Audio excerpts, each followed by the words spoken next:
సహోదరి సహోదరులారా, మీకు శుభవార్త. 2025 సంవత్సరంలో మొత్తం 365 అంశాలను మీతో పంచుకోబోతున్నాము. జనవరి 1వ తేదీ నుండి ప్రతిరోజు ఒక అంశము మరియు దానికి సంబంధించిన వాక్యమును పంచుకుంటాము. దయచేసి ఆ వాక్యములను వినండి, ధ్యానించండి మరియు ఆశీర్వదించబడండి. దయచేసి సబ్స్క్రైబ్ చేయండి మరియు మీ స్నేహితులతో పంచుకోండి. ధన్యవాదాలు.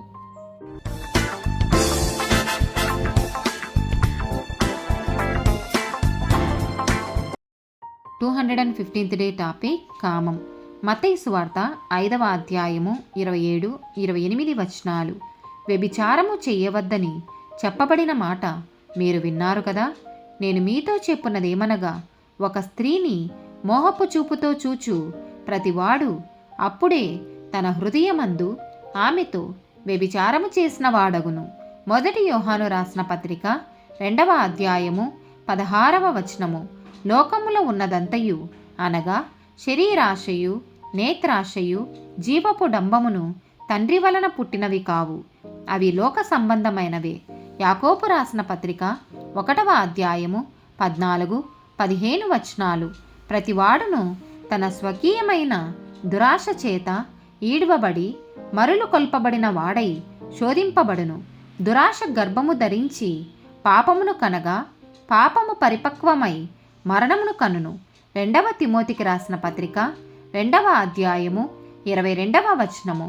నీవు యవనేచ్ఛల నుండి పారిపొమ్ము, పవిత్ర హృదయులై ప్రభువునకు ప్రార్థన చేయు వారితో కూడా నీతిని, విశ్వాసమును, ప్రేమను, సమాధానమును వెంటాడుము.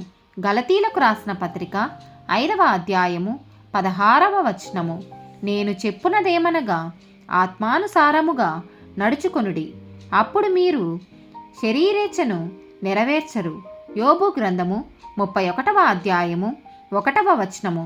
నేను నా కన్నులతో నిబంధన చేసుకుంటుని, కన్యకను నేనెలాగూ చూచుదును. రోమీలకు రాసిన పత్రిక 13వ అధ్యాయము 13-14 వచనాలు. అల్లరితో కూడిన ఆటపాటలైనను, మత్తైనను లేకయు, కామ విలాసములైనను, పోకిరి చేష్టలైనను లేకయు, కలహమైనను, మత్సరమైనను లేకయు, పగటియందు నడుచుకొన్నట్టు మర్యాదగా నడుచుకొందము. మెట్టుకు ప్రభువైన యేసుక్రీస్తును ధరించుకొన్న వారై శరీరేచ్ఛలను నెరవేర్చుకొనుటకు శరీరము విషయమై ఆలోచన చేసుకొనకుడి. ఆమెన్.